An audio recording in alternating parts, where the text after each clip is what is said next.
I'm Anne Riddell, and welcome to Arts in the City. We are coming to you today from right outside The Shed. If you don't know it, you will want to. The Shed is an exciting new arts venue and just one of the places featured in our summer roundup.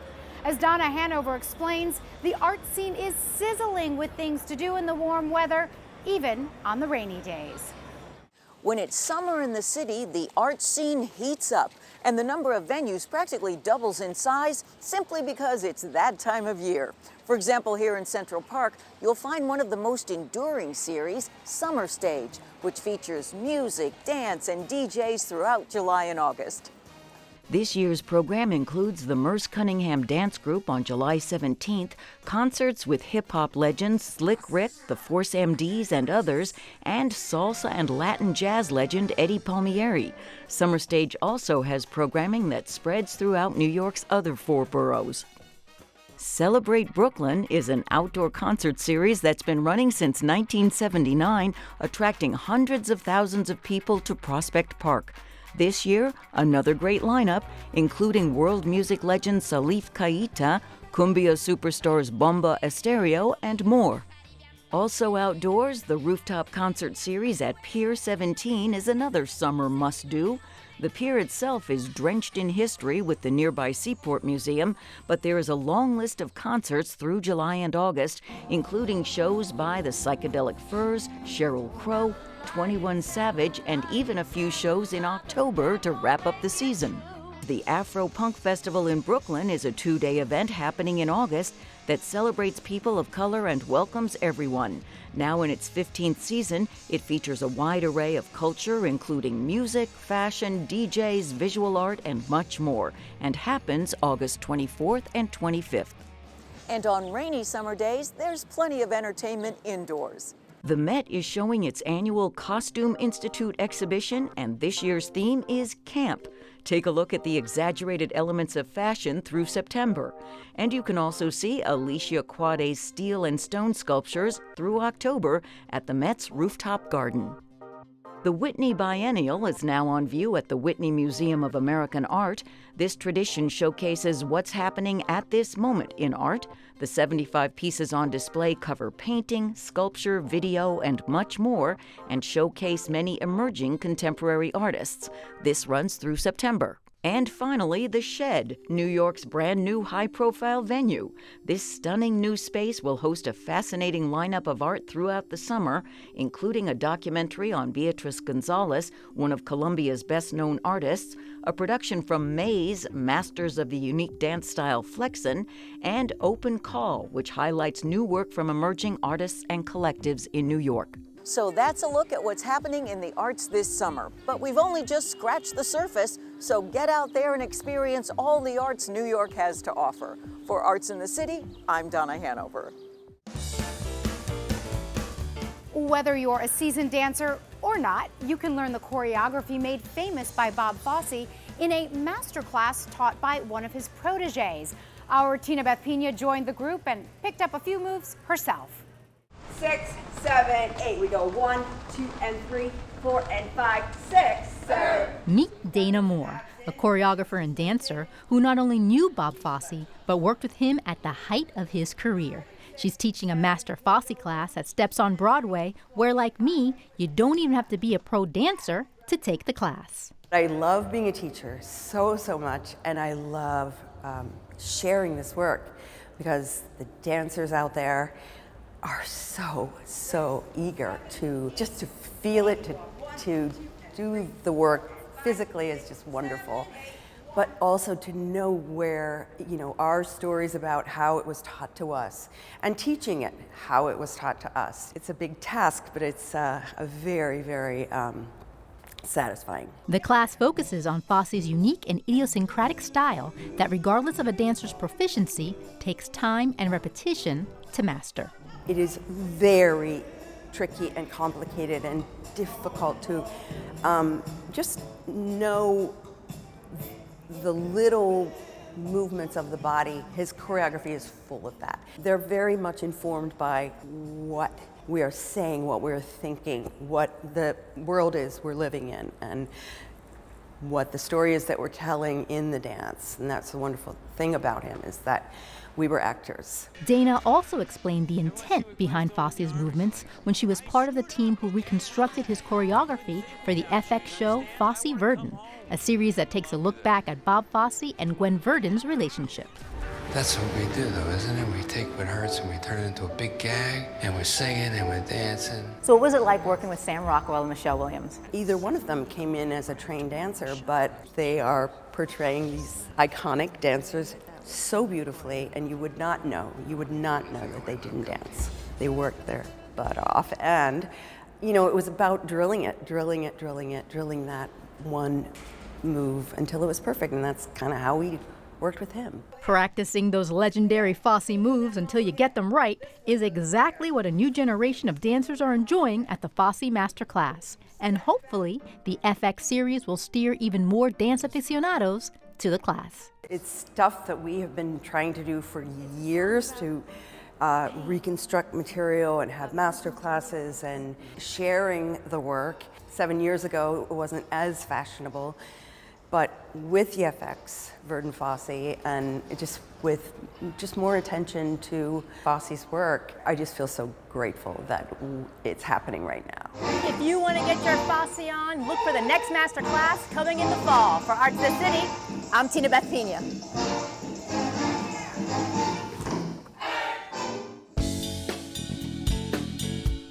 In Book It today, a real-life story that sounds more like a movie. Imagine planning to marry a person not knowing he's living a secret double life. That's what author Abby Ellin says happened to her. She explains it all in her book, Duped.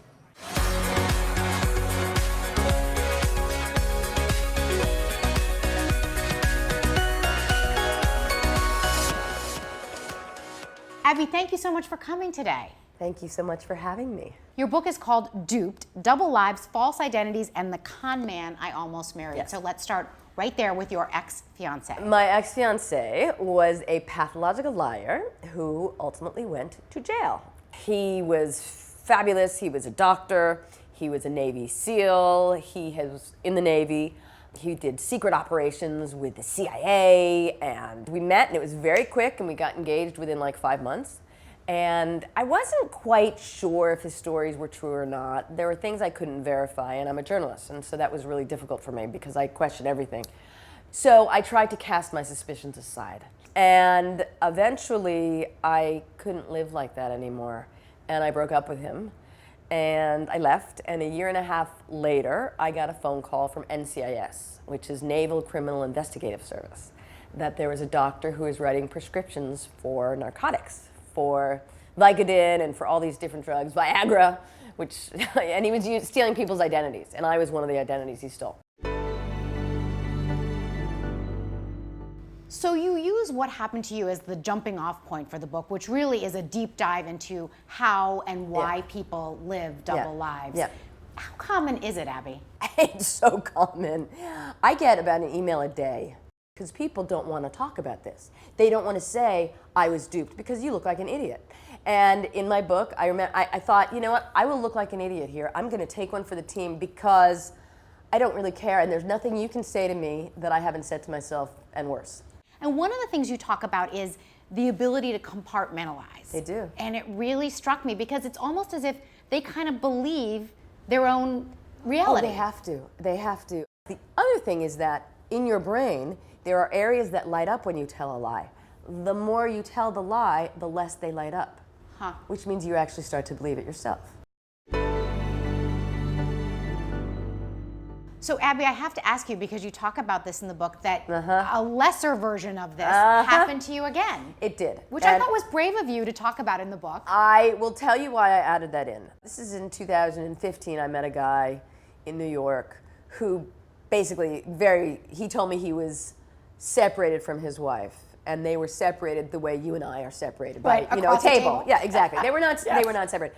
I thought to myself, he would never lie to me because he knew what I had experienced. Right. So it was a minor dupage, but it was really devastating because I truly thought at that point I was invulnerable. I thought I could, and that is why I included it, because I wanted to make the point that it can happen twice. It can happen. I mean, there was something that I needed to look at in myself, obviously. What would your advice be to others to avoid this? Trust your gut. And that sounds basic, and it's not. How do you feel about relationships now? So the best relationship I had after this debacle was with a Brazilian surfer named Gustavo, whom I met when I was in Brazil for a couple of months. And he was 15 years younger, and he really doesn't speak English, and I really don't speak Portuguese very well. So we communicated in Spanish and Portuguese and English, and it was fabulous. Because if he was lying to me, I didn't know. So. Do you feel like you're jaded, though, in a way that you weren't before? Do you feel like you... No, I think I'm smarter in a way I wasn't before. Okay, well, that is great. I will approach another relationship with caution, and that's good. Yes. We always ask authors if you have any particular habits or quirks or things that you do when you write. Well, this is not good, and I hope my mother's not watching this because she's mad at me, but about it. I drink Diet Coke. I'm already interested. Okay. No, I drink Diet Coke. This is not, I mean, I just love my Diet Coke. Abby, thank you so much for your time today. Some really valuable advice in here. Thank you so much, Carol Ann.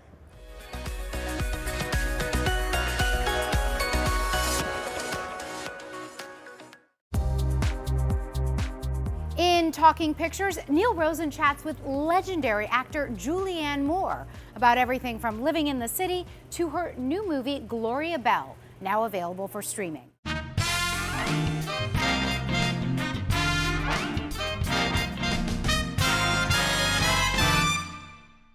It's Gloria. Gloria Bell. In her recent film, Gloria Bell, Academy Award-winning actress Julianne Moore plays a free-spirited divorcee with 2 grown children who spends her days at a straight-laced office job. But at night, she cuts loose and dances the night away to 70s and 80s disco hits. Her life is about to change when she meets a fellow divorcee, played by John Turturro. You come here a lot?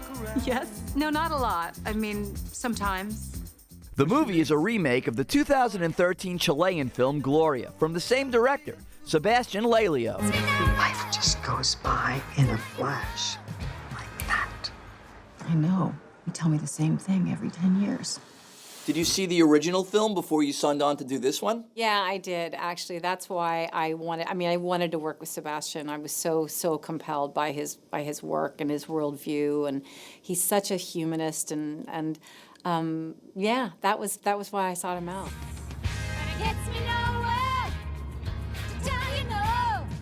There's all these great 70s and 80s songs in the film that you sing along to. Did you have to memorize them, or did you know the songs already? And what's your favorite song from that era? I mean, I did have to learn the lyrics because she knows them really well. I knew some of them, and I knew some of the songs, but I think the one that I like the best that I ended up not singing the song is Total Eclipse of the Heart. That's my favorite. I speak to a lot of stage actors who say they don't want to see the person who preceded them in the role because it gets in their head and it kind of messes them up. So having seen the original movie, did you have that problem? Yeah, I mean, I had seen the movie, but by the time that we actually made Gloria Bell, it had been 3 years. So I didn't go back and reference it. I think that's true. I think most actors are interested in things, but they don't want to be influenced by them. And as Sebastian said, we weren't doing a remake, we were actually making something. This is something with an entirely different setting in the United States rather than in Santiago, and with an entirely different cast, an extraordinary cast. You recently played feminist icon Gloria Steinem in a movie that's coming out soon. What can you tell me about playing her and the movie itself? Well, it's a real meditation on her life. It's based on her book, My Life on the Road, and I'm not the only person playing Gloria Steinem. Alicia Vikander plays one version of Gloria. 2 young girls, one who's 9 years old, one who's 12 years old, play Gloria younger. And so it's an exploration of what her life was growing up, and the women's movement, and also all the other women in it. Bette Midler plays Bella Abzug, and Lorraine Toussaint plays Flo Kennedy, and Janelle Monáe plays Dorothy Pittman Hughes. So it's really quite an extraordinary movie. We've known each other a long time, and you've lived in New York for a very long time. What's the most positive and negative change that you've seen in the city since you moved here? Well, I think the positive thing is that there's less crime. Obviously, it's a safer city, but I think negatively, I think there's too much disparity in income, and there's less room for for all kinds of people to live, in Manhattan. So I miss the real income diversity, I think. With Julianne Moore, for Arts in the City, I'm Neil Rosen.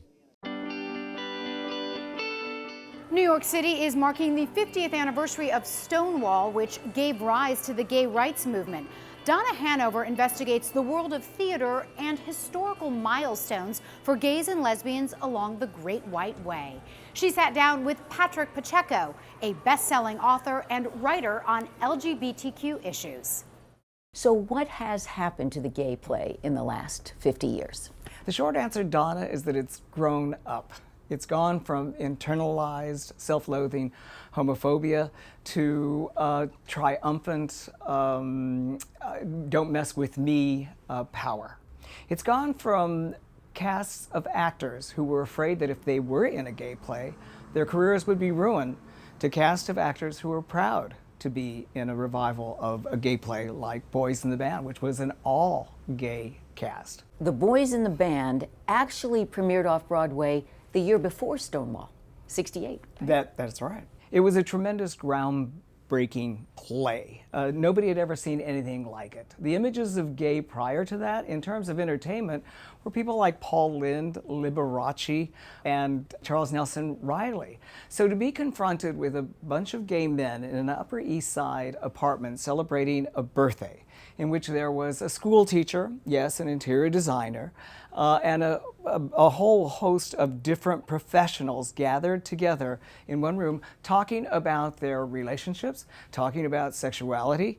It became a cause célèbre, with people like Jackie Kennedy Onassis coming down to see it and bringing her socialite friends, with Truman Capote, with everybody else coming down to this small off-Broadway play. And it went on for quite a long time, 2 or 3 years. The playwright Mark Crowley was very brave in doing that. Fast forward to 1978, Torch Song Trilogy. What was that about? It was a 3-part epic starring, again, a drag queen, a torch singer, played by Harvey Fierstein. It brought him to the public consciousness in a huge way. And yet in 1982, it was brought to Broadway, and not only was it had a long run on Broadway, but it also won the Tony Award. As Harvey says in his character, people think that homosexuals cannot love. And that play was all about the love that he had for this bisexual man who was trying to decide whether he was going to stay with his wife or go with Harvey's character. And also the love that he and his mother had, as contentious as it was, and also the love that he had for a young gay teen that he adopted, who in the original production was played by Matthew Broderick. And then the AIDS epidemic struck. And what we have is the normal heart, Larry Kramer. Right. This was fascinating because in the midst of this epidemic that was killing gay men and other communities as well, the Haitian community, and in this autobiographical play, Larry Kramer, the author, looks back at a time when he created the gay men's health crisis with other people in the midst of this terrifying epidemic.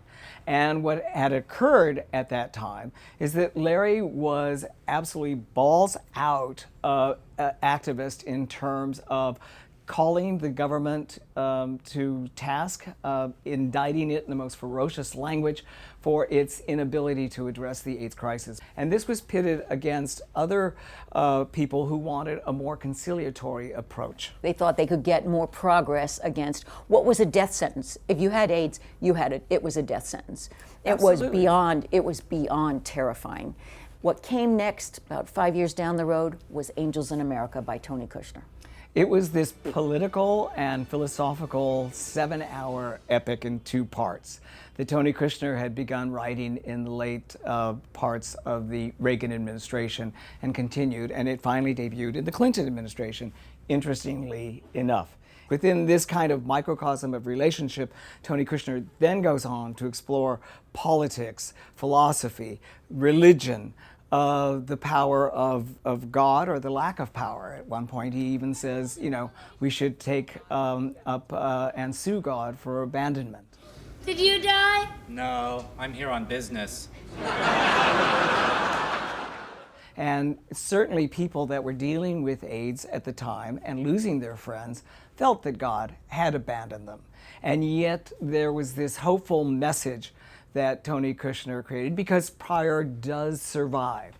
We had gone from the killing fields of the normal heart to AZT, and the fact that it would continue, that the tribe would continue, gay men would continue, and gay women would continue, and there was a great deal of compassion and conciliation within the play as well. You'll find, my friend, that what you love will take you places you never dreamed you'd go. Our sisters, our lesbian sisters, have gotten short shrift in the theater.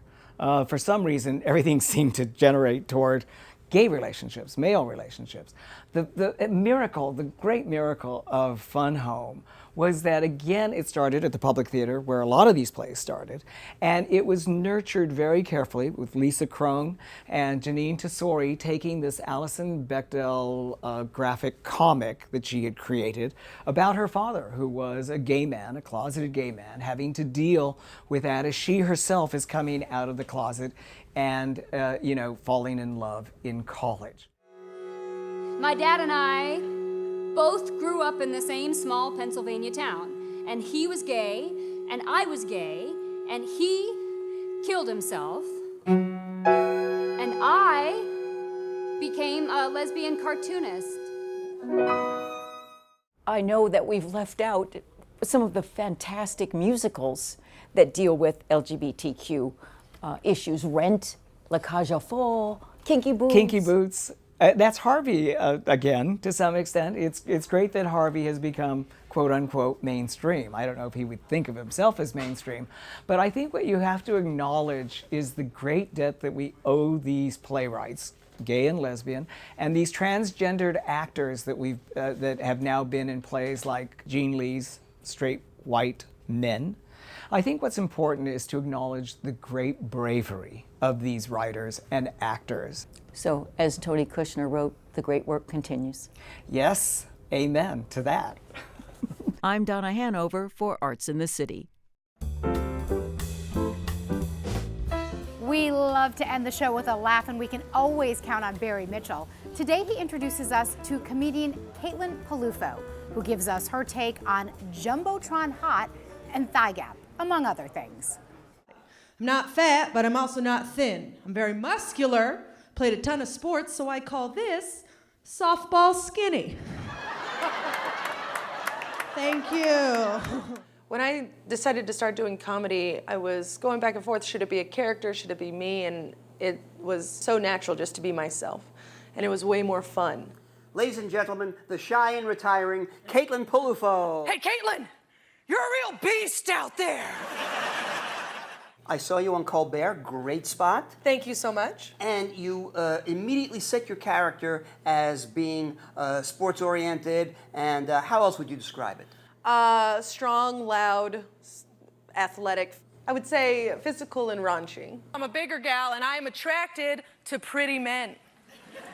Oh, no. Because I like them really pretty. Yeah, I want a guy so pretty I'm getting fist bumps from lesbians.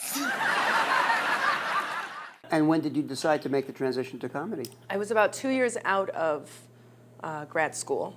I always wanted to try Laughing Buddha comedy. They run open mics, and they were giving a seminar on how to get started in comedy. And I was like, well, this is perfect. So I go downstairs, and then at the end of the seminar, they pulled a name for a free class, and they pulled my name. So I had no choice but to do comedy. And then it all kind of fell into place from there. See, I feel like in New York City, you gotta be attractive, you gotta be hot. Hot. I am not hot. What is Jumbotron Hot? Well, I mean, it's a specific type of hot woman who is dignified on the Jumbotron screen. You have to be so hot in this city that you could get scanned to at a professional sporting event. You gotta be Jumbotron hot in this city. I am not Jumbotron hot. I am the girl next to her being like, hey, you're on TV.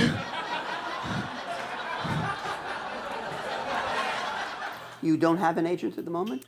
I have a manager. Oh, do you? I don't have a road agent. Oh, but yeah, great. my manager is with Brillstein.